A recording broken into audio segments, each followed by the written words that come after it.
Been there, right? That moment where your body just screams stop. Huh? Your mind floods with doubt and every fiber of your being just begs for relief. Like a wall. Exactly. You think you've hit your absolute limit.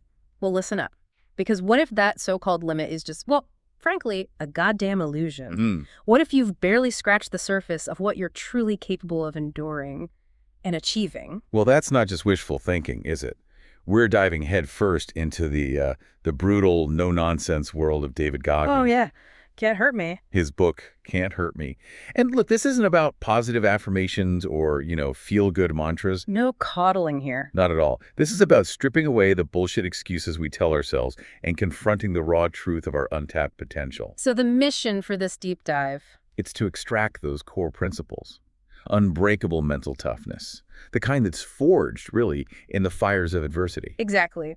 We're not here to pat you on the back. We're here to deliver the hard truths, the uncomfortable realities that Goggins lays bare. All based on his own insane transformation. Right. From a guy who thought his circumstances defined him to someone who just completely redefines what's possible. So prepare yourself, because this isn't going to be necessarily easy to hear, but it could be the most important conversation you have with yourself all year. Let's get into it. Okay, let's get straight to it then. Forget everything you think you know about motivation. Right.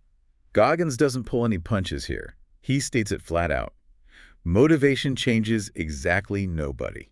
Which is so counterintuitive, isn't it? We're always told, find your motivation. Exactly. But what's fascinating is his perspective. Relying on those fleeting feelings, that's just a recipe for failure. So what's the alternative? It's internal drive, Yeah. a deeply ingrained commitment, something that goes way beyond your mood or circumstance. Right. So ditch the inspirational quotes, the YouTube gurus selling quick fixes. Yeah, all that noise.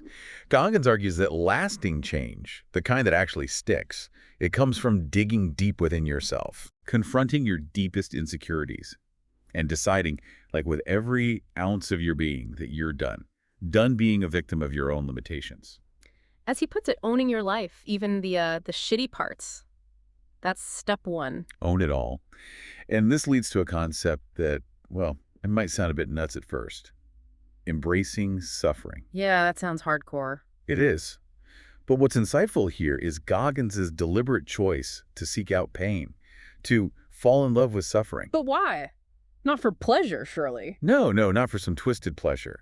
It's a strategic tool for self-mastery. It's about intentionally pushing way beyond your comfort zone. To dismantle those mental barriers that hold you back. Precisely. The ones we all build. Okay, so to really get this mindset, you kind of have to understand where he came from, right? His background. Absolutely. His early life in Buffalo, New York. It looked okay on the surface. Maybe the family roller rink, skate land. Yeah, sounds almost idyllic. But behind that facade, anything but easy. He paints this vivid picture of a childhood just overshadowed by a brutal, controlling father, Toughness. And his mother was trapped in that. Completely. Struggling to survive. So connecting this to the bigger picture, you see, his childhood wasn't just tough. It was formative in this really, really challenging way. Wow. He describes not just the financial control his dad had, but the constant threat of violence, the emotional toll on his mother. Even with celebrities apparently showing up at the rink. Yeah, that couldn't mask the dysfunction, the fear that just permeated their lives. It's quite chilling. And the details he shares are, genuinely disturbing. A loaded gun under his pillow at 6 years old. Yeah, can you imagine? And witnessing his mother being beaten, the police ignoring it back then. It was a different time, but still shocking. This wasn't just a rough patch. It was sustained trauma. Enough to break anyone, you'd think. Which raises that crucial question for you listening, right? What's your bad hand? What are those past experiences, the disadvantages, the hardships you've let define your limits? Because Goggins faced this brutal start, but his turning point wasn't about blame. No, it was this radical realization.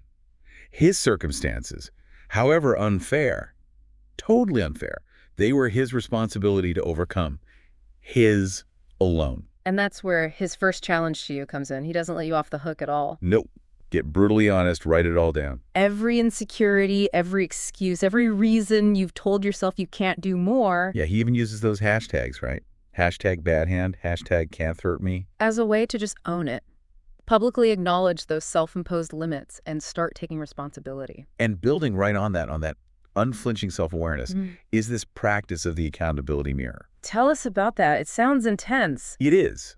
What's so effective is how tangible it is. It's not just vague intentions. It's Yeah. physically confronting yourself Oh. with your shortcomings, your goals, your commitments, Yeah. written on Post-it notes, plastered all over your mirror. Wow. So every single day, you're forced to look at what you said you wanted. And whether your actions are actually lining up, Goggins stresses being brutally honest in these self-assessments. No sugarcoating. It's about developing that thick skin, isn't it? The kind you need for real growth. Absolutely.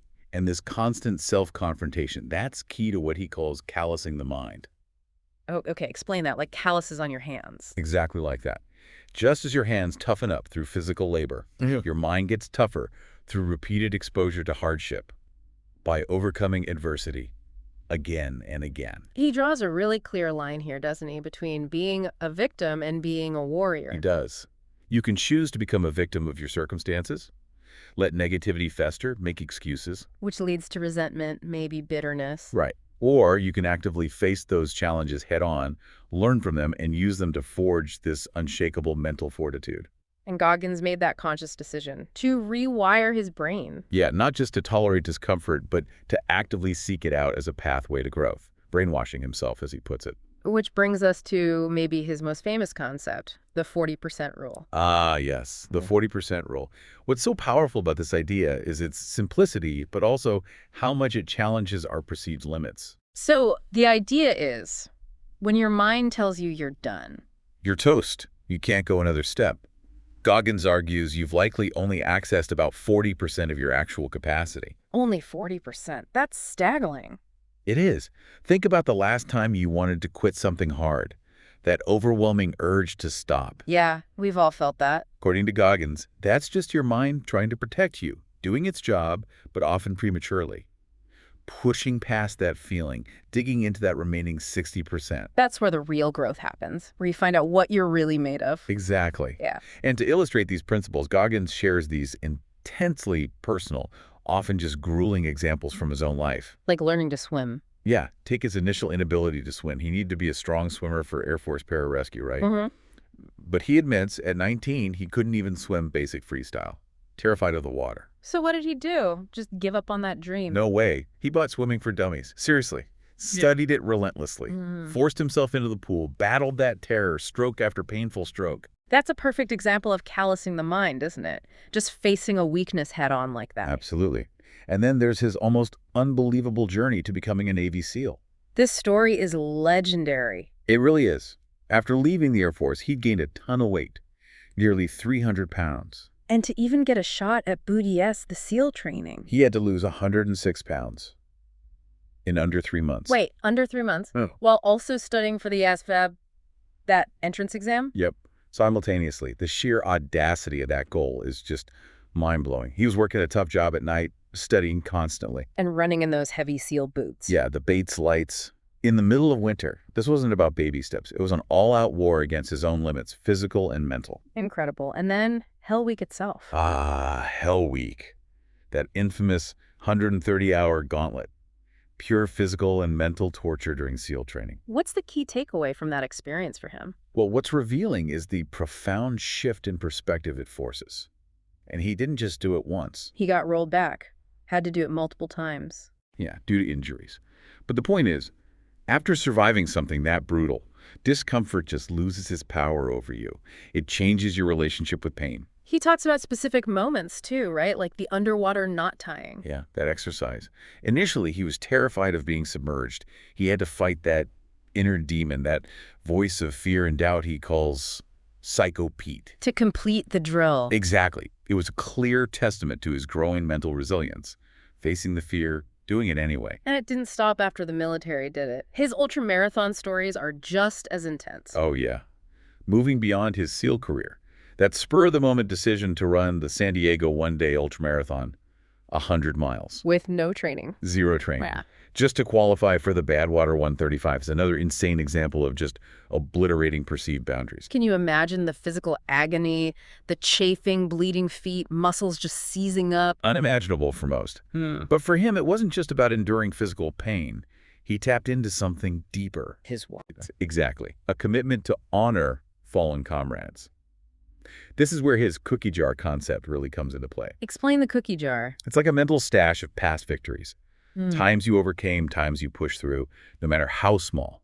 When things get incredibly tough, you reach into that cookie jar, pull out a win, and remind yourself you've overcome before. So you fuel yourself with past successes. Precisely. He saw that 100-mile race not just as a personal challenge, but as a mission, bigger than himself. And then he actually did Badwater 135. And he did Badwater, the notoriously brutal 135-mile race through Death Valley in the summer. It just further cemented his reputation as someone who completely defies human limits. These aren't just athletic feats, are they? Not at all. They are demonstrations of an unyielding mind, a mind capable of overriding the body's natural, logical inclination to just give up. Even his failures are learning opportunities, like the pull-up record attempts. Absolutely. His attempts to break the world record for pull-ups in 24 hours. He fell short. But the effort was still monumental. Immense. The physical toll, ripped hands, bone-deep exhaustion. But what he emphasizes afterwards is the critical importance of the AAR. The after-action report. Yeah. Meticulously analyzing his failures. What went wrong? What can be better? How to prepare for the next attempt? That's that mindset of relentless self-improvement. No failure is final. And interestingly, it wasn't always about just pushing harder, was it? He learned about addressing weaknesses, too. Right. Much later, after a health scare, he recognized the importance of addressing his physical weaknesses, specifically his serious lack of flexibility. Which seems counter to the hardcore image, maybe. You might think so, but his subsequent dedication was pure Goggins, stretching for hours every single day. It shows that mental toughness isn't just about pushing through pain, it's also about continuous self-assessment, being willing to evolve even in unexpected ways, fixing what's broken. And underlying all of this, all these incredible achievements, is the power of his why, that constant thread. Unwavering. His motivation wasn't superficial. It wasn't about fame or money. It stemmed from the deep scars of his childhood. His burning desire to become a SEAL. And his profound commitment to honoring the sacrifices of others, especially his fallen comrades. That deep personal purpose. That's the ultimate fuel, the thing that gets you through seemingly impossible odds. Okay, so as we bring this deep dive to a close, let's hammer home those core, hard-hitting takeaways from Goggins' relentless assault on limit. Let's do it. What do we got? First, your mind. It's the ultimate bottleneck, right? It will try to govern you with limits that are nowhere near your actual capacity. Your mission. Learn to override that governor. Take back control. Don't let your mind boss you around when it comes to potential. Second takeaway, embrace discomfort. Stop running from it. Yeah. It's not the enemy. It's the crucible where true growth is forged. Every single time you intentionally step outside your comfort zone, you're callousing your mind. You're expanding your horizons. Third, you are capable of far, far more than you currently believe. Goggins' life is just Exhibit A. It's living proof of the massive reserves of strength, of resilience that lie dormant inside pretty much all of us, just waiting to be tapped. Fourth point. Callousing your mind isn't a one-time thing. Oh, definitely not. It's an ongoing, relentless process. It demands consistent effort, a willingness to face your fears head-on every day, and an absolute refusal to play the victim card, ever. Fifth, burn the 40% rule into your brain. Yes. When that voice in your head screams, quit, and it will recognize it. Recognize that you've likely only scratched the surface of what you can truly do. Dig deeper. Find that extra 60%. It's there. And finally, maybe the most important, own your goddamn struggle. That's it. Don't hide from your pain, your past failures, your bad hand. They are not weaknesses. They are the raw materials, the foundational building blocks of your resilience, your future strength. So here's your challenge, your marching orders, Goggins style. Right now. Identify one area in your life where, deep down you're settling. Where you're comfortable, but not growing. Could be fitness, career, relationships, anywhere you feel that little gnawing sense of underachievement. And today, make a deliberate, uncomfortable choice to push beyond your self-imposed limits in that specific area. Take that first brutal step, do something that sucks. And here's your final thought to tow on. This journey, self-mastery, it's not a destination you just arrive at. It's a constant, ongoing battle. With yourself. There will always be new limits to test, new depths of your own capabilities to uncover. Your war with yourself, as Goggins sees it, never truly ends, so get after it.